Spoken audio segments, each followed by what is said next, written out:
Hello ನಮಸ್ತೆ friends, ನಾನು ನಿಮ್ಮೆಲ್ಲರ ಆತ್ಮೀಯ ಸ್ನೇಹಿತ S M Varadaraj and welcome to S M Varadaraj my YouTube channel.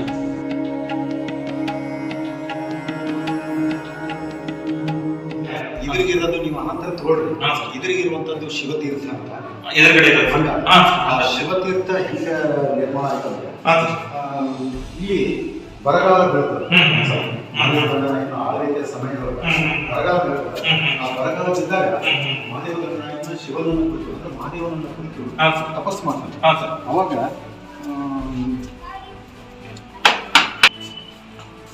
ಈ ಶಿವತೀರ್ಥ ಅಂದ್ರೆ ಅವಾಗ ಬರಗಾಲ ಬಿದ್ದಾಗ ಮಹಾದೇವ ದಂಡನಾಯಕ ಶಿವನನ್ನು ಕುರಿತು ತಪಸ್ ಮಾಡ್ತಾನೆ. ಇಲ್ಲಿ ಸತತವಾಗಿ ಆ ಟೈಮ್ನಲ್ಲಿ ಮಳೆ ಬಂದಿದ್ದು ಮೋಸ್ಟ್ಲಿ ಅದು ತುಂಬಿ ತುಳ್ಕತ್ತ ನೀರಿನಿಂದ ತುಂಬ ಆ ಟೈಮ್ನಲ್ಲಿ ಇಲ್ಲಿ 60 ಆನೆಗಳು ಏಕಕಾಲದಲ್ಲಿ ಹೀಗಾಗಿ ಅಷ್ಟು ದೊಡ್ಡದಾದಂಥ ಟ್ಯಾಂಕ್ ಇವತ್ತು 80% ಆಗಿದೆ. ಎಲ್ಲ ಇದು ಮಾಡಿ ತೆಗೆದಿದ್ದಾರೆ. ಅಂದ್ರೆ 80% ಅಂದ್ರೆ ಒತ್ತುವರಿ ಆಗಿದೆ. 60 ಆನೆಗಳು ಏಕಕಾಲದಲ್ಲಿ ಜಲಪೇಡಿ ಆಗ್ಬೇಕಂದ್ರೆ ಈ ಸಣ್ಣದರಲ್ಲಿ ಆಗಂಗಿಲ್ಲ. ದೊಡ್ಡದಾದಂಥ ASI ಡಿಪಾರ್ಟ್ಮೆಂಟ್ ಅವರು ಇದಕ್ಕೆ ದೃಷ್ಟಿ ಕೊಟ್ಟು ಹೇಳ್ತಾರೆ, ಇದು ಏಷ್ಯಾ ಖಂಡದಲ್ಲಿ ಅತ್ಯಂತ ಎರಡನೆಯ ದೊಡ್ಡ ಟ್ಯಾಂಕ್. ಏಷ್ಯಾ ಖಂಡದಲ್ಲಿ ಎರಡನೆಯ ದೊಡ್ಡ ಟ್ಯಾಂಕ್ ಅಂತ.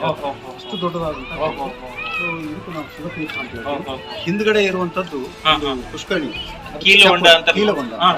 ಈ ದೇವಸ್ಥಾನದ ಇನ್ವರ್ಟೆಡ್ ಇಮೇಜ್. ಅಂದ್ರೆ ಈ ದೇವಸ್ಥಾನವನ್ನ ನಾವು ಈ ದೇವಸ್ಥಾನದ ಗೋಪುರವನ್ನ ನಾವು ನೀರಿರುವ ಭಾಗ ಅಂತ ಮುಂದಿಂದು ಸುಖನಾಸಿ, ನಾರಂಗ ಮತ್ತು ಮುಖಮಂಡ. ಹಾಗೆ ಇದನ್ನ ದೇವಸ್ಥಾನವನ್ನು ಉಲ್ಟಾ ಮಾಡಿ, ಅಂದ್ರೆ ಇದು ಕಲ್ಪನೆ ಅಷ್ಟೇ, ನಾವು ಹಾಕ್ಲಿಕ್ಕೆ ಆಗುತ್ತೆ, ಇದು ಕಲ್ಪನೆ. ಹೀಗಾಗಿ ಕೀಲ ಹಾಕಿದಂಗೆ ಆಗುತ್ತೆ ಅಂತ ಹೇಳಿ ಅದರ ಮೆಜರ್ಮೆಂಟ್ ಇದರ ಮೆಜರ್ಮೆಂಟ್ ಸೇಮ್ ಇರೋದ್ರಿಂದ ಆಲ್ಮೋಸ್ಟ್ ಆಲ್ ಸೇಮ್ ರಿಸೆಂಬಲ್. ಹೀಗಾಗಿ ಅದನ್ನು ನಾವು ಕೀಲಗೊಂಡ, ಇದು ನಾವು ನೃತ್ಯ ಮಂಟಪ ಅಂತ. ಇಲ್ಲಿ ಅದು ಒಬ್ಬ ನೃತ್ಯಕ್ಕೆ ನೃತ್ಯ ಸೇವೆಯನ್ನು ಮಾಡ್ತಾರೆ. ಹೀಗಾಗಿ ಅದು ನೃತ್ಯ ಮಂಟಪ ಅಂತ ಶಾಸನದಲ್ಲೇ ಬರ್ತಾರೆ. ನೃತ್ಯ ಮಂಟಪ ಅದು ಇಲ್ಲಿರುವಂತಹ ಸಕಲ ಆಗಲು ಕುರಿ ಮತ್ತು ಆ ಕಡೆ ಇರೋದು ಹಾಗೆ ಬ್ರಾಹ್ಮಣರಿಗೆ ಆ ಭಾಗದಲ್ಲಿ ಸರಸ್ವತಿ ಮಠವನ್ನು ಕಟ್ಟಿಸ್ತಾರೆ. ಬ್ರಾಹ್ಮಣರಿಗೋಸ್ಕರನೇ 400 ಏನಿದ್ರು ಅಂದ್ರೆ ಇದು ಒಂದು ಅರ್ಚಕರು ಅಗ್ರಹಾರ. ಇಲ್ಲಿ ವೇದ ಪಾಠಶಾಲೆಗಳು ಅದೆಲ್ಲ ನಡೀತಾ ಇದ್ವು. ಸೊ ಹೀಗಾಗಿ ಅವ್ರಿಗೆಲ್ಲರಿಗೂ ಪೂಜೆ ಮಾಡ್ಲಿಕ್ಕೆ ಇರಲಿ ಅಂತೇಳಿ ಮಹಾದೇವ ದಂಡನಾಯಕ ಏನ್ ಮಾಡ್ತಾನೆ, ಸರಸ್ವತಿ ಮಠವನ್ನು ಸೊ ಈ ದೇವಸ್ಥಾನದ ಪ್ರಾಂಗಣದಲ್ಲಿ 11 ದೇವಸ್ಥಾನಗಳನ್ನು ಕಟ್ತಾರೆ. 11ರಲ್ಲಿ ಒಂದು ನಾಶ ಆಯ್ತು, ಹೊತ್ತು ಉಳ್ಕೊಂಡ್ರೆ 10ರಲ್ಲಿ 6ರಲ್ಲಿ ಮಾತ್ರ ಶಿವಲಿಂಗ, 7ರಲ್ಲಿ ಒಂದಲ್ಲಿ ಖಾಲಿ ಇದೆ, ಲಿಂಗು ಇಲ್ಲ. 6ರಲ್ಲಿ ಮಾತ್ರ ಶಿವಲಿಂಗ. ಅವೆಲ್ಲವೂ ಭಗ್ನ ಆಗಿರೋದ್ರಿಂದ ಅವ್ರು ಯಾವ ಪೂಜೆ ಇಲ್ಲ. ಭಗ್ನ ಆಗಿರುವಂತವ್ರು ಪೂಜೆ ಮಾಡೋದು. ಆಮೇಲೆ ಈ ದೇವಸ್ಥಾನದ ಎಡಪಾರ್ಶ್ವ ಈ 3 ದೇವಸ್ಥಾನ, ಅದರಲ್ಲಿ ಯಾವುದು ದೇವಸ್ಥಾನ, ಯಾವುದು ಚಂದ್ರೇಶ್ವರಿ ದೇವಸ್ಥಾನ ಮತ್ತು ಯಾವುದು ಕಾಲಭೈರವ ದೇವಸ್ಥಾನ ಅಂತ ಹೇಳಿ ಅರ್ಥ ಇಲ್ಲ. ಅದರಲ್ಲಿ ಮೂರ್ತಿ ಇಲ್ಲದೆ ಇರೋದು ಆ ಕಡೆ ಇರೋದು. ಆ ಕಡೆ 1, 2, 3 ಈ ಕಡೆನೂ ಶಿವನ ಮೂರ್ತಿ ಅದು ಬದಲಾಗಿರೋದು.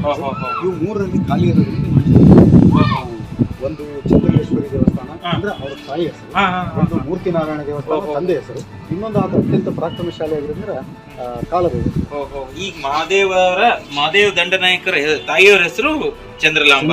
ಹಂಗಾಗಿ ಅವ್ರು ಆಲ್ರೆಡಿ ಸಮಾಧಿ ಸ್ಥಳ, ಸಮಾಧಿ ಅಂತಲ್ಲ, ಅವರ ಹೆಸರಲ್ಲೇ ಕಟ್ಸಿರೋದು. ಅವ್ರದ್ದು ಎಲ್ಲಿಯಾದ್ರೂ ಬೇರೆ ಕಡೆ ಇರಬಹುದು, ಒಟ್ಟಾರೆಯಾಗಿ ಅವ್ರ ಹೆಸರಲ್ಲೇ ಕಟ್ಸಿದ ದೇವಸ್ಥಾನ. ಆಮೇಲೆ ಇದು ಜನರಿಗೋಸ್ಕರ ಕಟ್ಟಿದ್ದು ಅಂತ ಹೇಳ್ತಾರಲ್ಲ ಸರ್ ಕೆಲವೊಬ್ರು ರಾಜರುಗಳು, ಇದು ವಿಜಯದ ಸಂಕೇತ ಅಂತ. ಬಟ್ ಯಾವ ವಿಜಯ ಅಂತ ವಿಜಯದ ಸಂಕೇತವಾಗಿ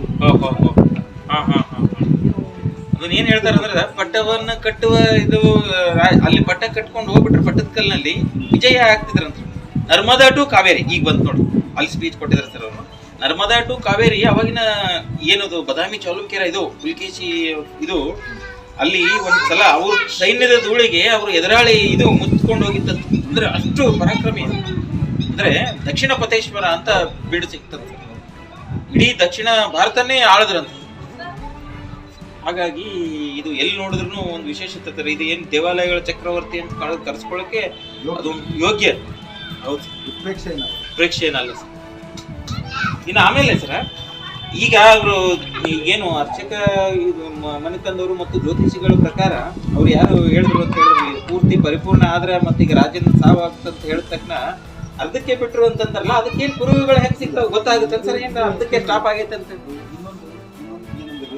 ಪುಷ್ಟಿ ಕೊಡುವಂತ ಯಾವುದೇ ಏನ್ ಇಲ್ಲ, ಸುಮ್ನೆ ಹೇಳ್ತಾರೆ. ಸುಮ್ಮನೆ ಹೇಳೋದ್ರಿಂದ ಇದು ನಾವು ಈ ರಾಂಗ್ ಇನ್ಫಾರ್ಮೇಶನ್ ಕೊಡೋದು. ಅಂದ್ರೆ ಇದು ಯಾವ್ದೋ ಮೂಲಗುಂದಿಕೆ ಮತ್ತೊಂದು ಸಲ ನಾವು ಅದು ಪ್ರಮೋಟ್ ಅದಕ್ಕೆ ಪುಷ್ಟಿ ಕೊಡುವಂತ ಯಾವುದೇ ಸಾಕ್ಷಿಗಳಿಲ್ಲ. Correct correct sir. ಸುಮ್ನೆ ಅದನ್ನೇನ್ ಆ ಕಲ್ಲಿನ ಆಕಾರ ನೋಡಿ ಅಲ್ಲಿ ಏನ್ ಕೆತ್ತನೆ ಇಲ್ಲ ಹಂಗ ಏನ್ರ ಹೇಳಿದಾರೆ ಅನ್ಸರ್, ಅದು ಪೂರ್ತಿ ಪೂರ್ಣಗೊಂಡಿಲ್ಲ. ತುಂಬಾ ನಾಶ ಕರೆಕ್ಟ್ ಕರೆಕ್ಟ್ ಸರ್. ಇದು 75 ಭಾಗ ನಾಶ ಆಗಿರೋದು, 25 ಭಾಗ ಉಳ್ಕೊಂಡಿರೋದು.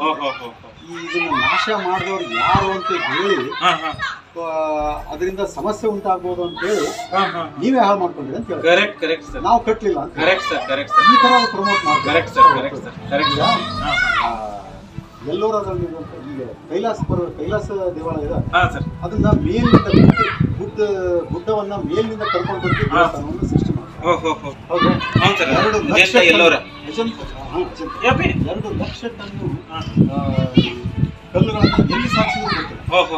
ಬಟ್ ಅಂತ ಅದ್ಭುತವಾದಂತ ಕಲೆ ನಮ್ಮ ದೇಶದಲ್ಲಿ ಇತ್ತು ಅನ್ನೋದನ್ನ ಅದು ಶ್ರೇಷ್ಠತೆಯನ್ನು ಪಡ್ಕೊಂಡ್ ಬರ್ತದೆ ಅನ್ನೋ ಕಾರಣದಿಂದ ಕೆಲವೊಂದಿಷ್ಟು ಈ ಲೆಫ್ಟಿಸ್ಟ್ ಏನಿದಾವೆ ಅದನ್ನ ಹೆಂಗ್ ಕ್ರಿಯೇಟ್ ಮಾಡ್ತಾರಂತ ಇದನ್ನ ಏಲಿಯನ್ಸ್ ನೋಡಿ ಸರ್, ಈ ತರ ಅಪಭ್ರಂಶಗಳನ್ನ ಹರಡೋದ್ರಿಂದ ನಮ್ಮ ದೇಶದ ಒಂದು ನಾಶ ಮಾಡ್ತಾರೆ. ಅದರ ಹಿಂದಿರುವಂತಹ ಒಂದು ಉದ್ದೇಶ ಬೇರೆ ಏನು. ಇನ್ನೊಂದ್ಸಲ ಏನ್ ಹೇಳ್ತಾರೆ ರಿಪೀಟ್ ಮಾಡ್ರಿ. ಅದು ಎಡಿಟ್ ಮಾಡೋ ಮುಂದೆ ತಕೊಂಡ್ಬಿಡ್ತೀವಿ ಹುಡುಗ ಒದರಾಡ್ತಲ್ಲ. ಏಲಿಯನ್ಸ್ ಹೇಳಿದ್ರಲ್ಲ ಸರ್, ನಮ್ಮ ಕಡೆಯಿಂದ ಸಾಧ್ಯ ಇಲ್ಲ ಅಂತ ಹೇಳಿ. ಕೈಲಾಸ ದೇವಾಲಯ ಮಹಾರಾಷ್ಟ್ರದಲ್ಲಿ ಅಜಂತ ಎಲ್ಲೋರ ಮೇಲ್ಗಡೆಯಿಂದ ಕಟ್ಕೊಂಡು ನಿಜ ಸರ್. ಎಲ್ಲರೂ ದೇವಾಲಯಗಳನ್ನ ಕೆಳಗಿಂದ ನಿಜ ನಿಜ ನಿಜ ಸರ್. ಮೇಲಿನಿಂದ ಕಟ್ಕೊಂಡು ಬಂದು 2 ಲಕ್ಷ ಟನ್ನು ಕಲ್ಲುಗಳನ್ನ ಹೊರಗಡೆ. ಆ ಕಲ್ಲುಗಳು ಎಲ್ಲಿವೆ ಅಂತ ಗೊತ್ತಿಲ್ಲ. 2 ಲಕ್ಷ ಟನ್ ಅಂದ್ರೆ ಎಕ್ಸ್ಪೆಕ್ಟ್ ಮಾಡಿದ್ರೆ ನೋಡಿ ಸರ್, ಎಲ್ಲಿಗೆ ಹಾಕಿದಾರೆ ಗೊತ್ತಿಲ್ಲ. ಅಂತ ಅದ್ಭುತವಾದಂತಹ ಪ್ರಬುದ್ಧವಾದಂತಹ ಶಿಲ್ಪಕಾರ ನಮ್ಮಲ್ಲಿದ್ದು ಮತ್ತು ಅಷ್ಟು ಅದ್ಭುತವಾದಂತಹ ಒಂದು ವಿಜ್ಞಾನ ಕಲೆ ನಮ್ಮಲ್ಲಿ. ನಿಜ ಸರ್. ವೈಜ್ಞಾನಿಕತೆ ನಮ್ಮಲ್ಲಿ. ನಿಜ ಸರ್. ಇದನ್ನ ಪಾಸಿಟಿವ್ ಆಗಿ ನಾವು ಹೇಳ ಭಾರತ ಖಂಡದೊಳಗೆ ಅಷ್ಟು ಪ್ರಬುದ್ಧವಾದಂತಹ ಶಿಲ್ಪಕಾರರಿದ್ರು ಅಂತ ಹೇಳಿ ಅದು ಇಡೀ ಪ್ರಪಂಚ ತುಂಬಾ ಹರಡ್ತದಂತ ಅನ್ನುವಂಥದ್ದು ಒಂದು ಇದನ್ನ ಈ ಲೆಫ್ಟಿಸ್ಟ್ ಮತ್ತು ಇದನ್ನು ನಂಬದೇ ಇರುವಂಥದ್ದು ಮತ್ತೆ ಇದನ್ನ ಹೆಂಗಾದ್ರೂ ಮಾಡಿ ನಾಶ ಮಾಡ್ಬೇಕು ನಾವು. ಇದನ್ನ ಹೆಂಗಾದ್ರೂ ಮಾಡಿ ಇದ್ರದ್ದು ಇಂಪಾರ್ಟೆನ್ಸ್ ಕಮ್ಮಿ ಮಾಡ್ಬೇಕು ಅಂತ ಹೇಳಿ ಏನ್ ಮಾಡ್ತಾರೆ, ಇದನ್ನ ಏಲಿಯನ್ಸ್ ಕಟ್ಟಿದ್ರು. ನೆಗೆಟಿವ್ ಆಗಿ ಹೇಳ್ತಾರೆ. ನೆಗೆಟಿವ್ ಆಗಿ ಅಂದ್ರೆ ಇಲ್ಲಿ ಏನೂ ಇರ್ಲಿಲ್ಲ. ಇವ್ರು ಸ್ಲೇವ್ಸ್. ಇವರು ಭಾರತ ಖಂಡದಲ್ಲಿರುವಂತವ್ರು ಎಲ್ಲರೂ ಸ್ಲೇವ್ಸ್ ಅನ್ನುವಂಥದ್ದು ಒಂದನ್ನು ಬಿತ್ತಬೇಕಂತ ಹೇಳಿ ಈ ತರದ ಒಂದು ಕೆಲವೊಂದಿಷ್ಟು ವಿಷಯಗಳನ್ನ ಪ್ರಮೋಟ್ ನೋಡಿ ಸರ್. ಇದು ಚಾಲುಕ್ಯರು ಎನಾಟಮಿ ಬಲ್ಲವರಾಗಿದ್ರಂತ, ಎಲ್ಲ ಕಲೆಯನ್ನು ಬಲ್ಲವರಾಗಿದ್ರಂತ ಸರ್. ಮಾನವನ ಶರೀರ ನಿರ್ಮಾಣ ಹೆಂಗಿದೆ ಅಂತಂದ್ರೆ ಅವೆಲ್ಲ ನೋಡ್ರಿ. ಆತನಷ್ಟು ಪ್ರಬುದ್ಧತೆ ಮತ್ತು ಶ್ರೇಷ್ಠತೆ ಯಾರಿಗೂ ಬರೀ ನೋಡಿ. ಯಾಕಂದ್ರೆ ಆತ ನಮ್ಮ ದೇಹದಲ್ಲಿರುವಂತಹ ಆರ್ಗನ್ಗಳ ಯಾವ ತರ ಕೆಲಸ ಮಾಡ್ತಾರೆ ಅದನ್ನೆಲ್ಲವನ್ನ ಅರಿತುಕೊಂಡಿರ್ತಾನೆ. ನಿಜ ಸರ್. ಅಂದ್ರೆ ಒಬ್ಬ ಶಿಲ್ಪಿ ವಿಜ್ಞಾನಿನೂ ಆಗ್ತಾನೆ ಮತ್ತು ಧಾರ್ಮಿಕತೆ. ಹೌದೌದು ಸರ್. ಧಾರ್ಮಿಕತೆ ಮತ್ತು ವಿಜ್ಞಾನ ಎರಡೂ ಸೇರಿದಾಗ ಶ್ರೇಷ್ಠತೆ. ನಿಜ ಸರ್. ಈ ಶ್ರೇಷ್ಠತೆ ಬಂದಿರೋದು ಈಗ. ನಿಜ ಸರ್. ನಿಜ ಸರ್.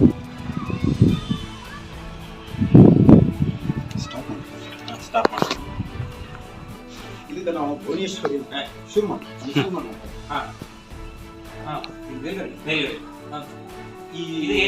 ಕಂಪ್ಲೀಟ್ ಸ್ಟ್ರಕ್ಚರ್ಗೆ ನಾವು ಅಷ್ಟಕೋನಾಕೃತಿಯ ಭುವನೇಶ್ವರಿ ಅಂತ. ಅಷ್ಟಕೋನಾಕೃತಿ 8 ಕೋನಗಳಲ್ಲಿ ಮಧ್ಯದಲ್ಲಿ ಶಿವ ಇದ್ದಾರೆ, ಮಾಡುವಂತ ಶಿವ. ಈ ಕಡೆ ಬ್ರಹ್ಮ, ಆ ಕಡೆ ವಿಷ್ಣು. ವಿಮೂರ್ತಿಗಳನ್ನ ಸ್ಥಾಪನೆ ಮಾಡಿ ಅತ್ಯಂತ ಅದ್ಭುತವಾಗಿ ಸೃಷ್ಟಿ ಮಾಡುವಂಥದ್ದು ಕಂಪ್ಲೀಟ್ ಸ್ಟ್ರಕ್ಚರ್ಗೆ ನಾವು ಅಷ್ಟಕೋನಾಕೃತಿಯ ಭುವನೇಶ್ವರಿ ಅಂತ. ಈ 4 ದಿಕ್ಕಿಗೂ 4 ದಿಕ್ಕಿನ ಕಾರ್ನರ್ಗೆ ಏನ್ ಮಾಡ್ತಾನೆ ಅಂದ್ರೆ ಆತ ಕೀರ್ತಿ ಮುಖಗಳನ್ನ ಅದಕ್ಕೆ ಎಷ್ಟು ಅದ್ಭುತವಾದಂತಹ ಕಲೆ ಇದೆ ಅಂದ್ರೆ ಏನ್ ಚಿಸಲ್ಡ್ ವರ್ಕ್ ಅಲ್ಲಿ ನೀವು ಏನ್ ಟೂಲ್ಸ್ ಬಳಸಿ ಅದನ್ನ ಮಾಡಿರ್ಬೋದು ಅಂತ ಎಕ್ಸ್ಪೆಕ್ಟ್ ಮಾಡ್ಲಿಕ್ಕೂ ಸಾಧ್ಯ. ಈ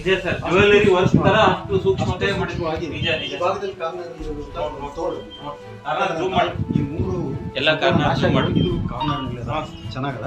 ಮತ್ತು ಈ ಭಾಗದಲ್ಲಿ ಈ ಉತ್ತರಕ್ಕೆ ಅಭಿಮುಖವಾಗಿ ಇದೊಂದು 5 ಪತಿ ಪತ್ನಿಯರ ಮೂರ್ತಿಗಳಿವೆ. ಕೆಳಗಡೆ ಅಲ್ಲಿ ಅಲ್ಲೊಂದು ಡಿಸ್ಕ್ರಿಪ್ಷನ್ ಬರ್ದಾರೆ, ಶಾಸನ ಇದೆ ಕೆಳಗಡೆ ಬರ್ತದೆ, ಜೂಮ್ ಮಾಡಿ. ಅದರಲ್ಲಿ ಮಹಾದೇವ ದಂಡನಾಯಕನ 5 ವಂಶಸ್ಥರ ಪತಿಪತ್ನಿಯರ ಮೂರ್ತಿಗಳು. ಒಂದು ಆತನ ದೇಚಿಮಯ್ಯ, ಪೂರ್ವಜ. ನಂತರ ಆತನ ತಂದೆ ಹೆಸರು ಮೂರ್ತಿನಾರಾಯಣ ಚಂದ್ರಲೇಖ. ಇವರು 5 ಮಂದಿ ಪತ್ನಿಯರ ಅಲ್ಲಿ ಮೂರ್ತಿಗಳನ್ನು ಸ್ಥಾಪನೆ ಮಾಡಿ. ಅಲ್ಲಿ ಇದು ಶಿವ ನೃತ್ಯ ಅಲ್ಲ ಸರ್, ಅದು ನಟರಾಜನ ಮೂರ್ತಿ. ಈ ಕಡೆ ಏನಿದೆ ವಿಷ್ಣು, ಈ ಕಡೆ ಬ್ರಹ್ಮ. ವಿಷ್ಣು ಮತ್ತೆ ಈ ಕಡೆ ಬ್ರಹ್ಮ. ಈ ಕಡೆ ಇರೋರು ಎಲ್ಲ ಅಲ್ಲಿ ಕೆಳಗಡೆ ಇರುವಂತದ್ದು ಅದು ಆತನ ಶಿಷ್ಯ. ಸಾಕಷ್ಟು ಭಗ್ನ ಆಗಿದೆ ನಟರಾಜನ ಮೂರ್ತಿ. ಸರ್ ಇದು ಕೆತ್ತನೆ ಮಾಡಿ ಮೇಲೆಗಡೆ ಶಿಫ್ಟ್ ಮಾಡಿದ್ದ ಅಥವಾ ಅದೇ ಇದರಲ್ಲಿ ಇದನ್ನ ಪೀಸ್ ವರ್ಕ್ ಮಾಡಿ ಅಸೆಂಬಲ್ ಮಾಡಿ ಲಾಕಿಂಗ್ ಸಿಸ್ಟಮ್ ಕಾರ್ಪೆಂಟರ್ ವರ್ಕ್ ನಲ್ಲಿ ಹೆಂಗ್ ಇದು ಮಾಡ್ತಾರೆ ಕಾಚಾ ಮಾಡಿ ಮಧ್ಯದಲ್ಲಿ ಫ್ರಿಕ್ಷನ್ ಆಗಲಾರ್ದಂಗೆ ಇಂಟರ್ಲಾಕಿಂಗ್ ಸಿಸ್ಟಮ್ ನೋಡಿ ಅದನ್ನ ಮಾಡಿ. ನೋಡಿ ಸರ್, ಜ್ಯುವೆಲರಿ ವರ್ಕ್ ಗಿಂತ ಈ ಕಲ್ಲಲ್ಲಿ ಆ ತರ ಸೂಕ್ಷ್ಮ ಕೆತ್ತನೆ ಅಂದ್ರೆ ಅಸಾಧ್ಯ ಇರೋದು ನೀವು ಹೇಳ್ದಂಗೆ ಈ ಬಳಪದ ಕಲ್ಲಿನಲ್ಲಿ ಈ ತರ ಮಾಡಿದ್ದಾರೆ. ಇಷ್ಟು ವರ್ಷ ಕಳೆದ್ರೂ ಕೂಡ ಈ ತರ ಇದೆ ಸರ್. ಇನ್ನು ಅವಾಗಿನ ಇದ್ರಲ್ಲಿ ಇನ್ನು ಎಷ್ಟು ಯಾವ ತರ ಇರ್ಬೋದು.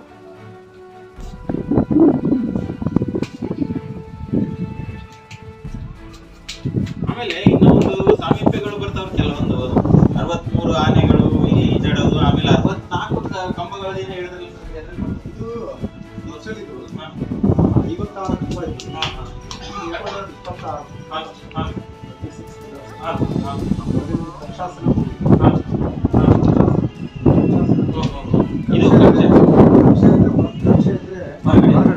ಹಾಸನ ಅಂತ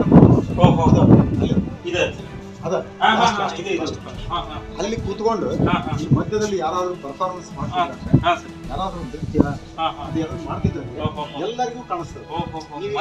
ಕೂತ್ಕೊಂಡು ನೋಡಿದ್ರಂದ್ರೆ ಮಧ್ಯದಲ್ಲಿ ಯಾರು ಮಾಡ್ತಾರೆ ಕಂಬಗಳ ಅಡ್ಡಿ ಆಗುತ್ತೆ.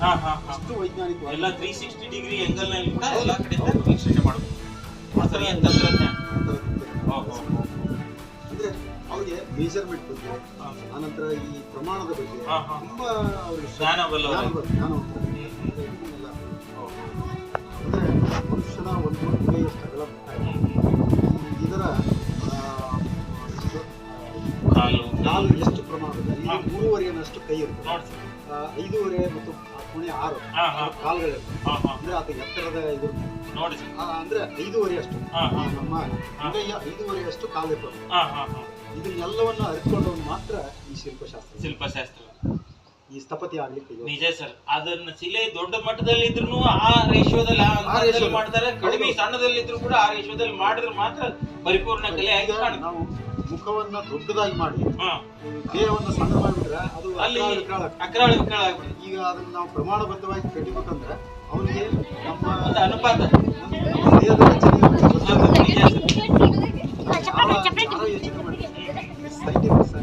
ಸೈನ್ಸ್ ಏನ್ ಹೇಳ್ತಾರೆ, ನಮ್ಮ ಅಂಗೈ ಎಷ್ಟು ಸೈಂಟಿಫಿಕ್ ಆಗಿ ವೈಜ್ಞಾನಿಕವಾಗಿ ಒಂದು ಅಂಗೈ ಎಷ್ಟು ನಮ್ಮ ಮುಖ, ಆನಂತರ 3.5 ಭಾಗದಷ್ಟು ಕೈ, 5.5 ಭಾಗದಷ್ಟು ಕಾಲು. ದೇಹ ಒಂದು ನಮ್ಮ ಅಂಗೈ ಅಷ್ಟೇ, ಬಟ್ಟೆ ಚೆಸ್ಟು ಸಹ ಅಷ್ಟೇ. ಅಂದ್ರೆ ಇದಕ್ಕೆ ಪ್ರಮಾಣ, ಇದನ್ನ ಪ್ರಮಾಣ ತಂದ್ಕೊಂಡಾಗ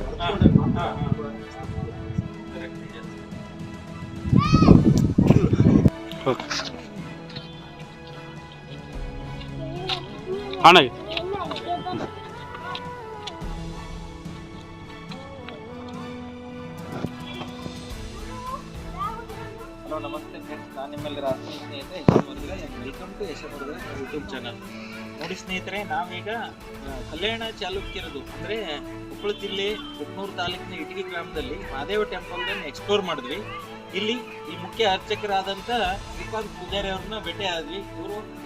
ಅವರು ಮಹತ್ವರಾದ ಉನ್ನತ ಮಟ್ಟದ ಎಲ್ಲ ಇಲ್ಲಿ ಶಾಸನಗಳು ಮತ್ತು ಇಲ್ಲಿ ಶಿಲಾಶಾಸನಗಳು, ಈ ದೇವಸ್ಥಾನದ ಬಗ್ಗೆ ಇರುವಂತ ಸಂಪೂರ್ಣ ವಿವರಗಳನ್ನು ಕೊಟ್ಟರು. ತುಂಬಾ ಕೃತಜ್ಞತೆಗಳು.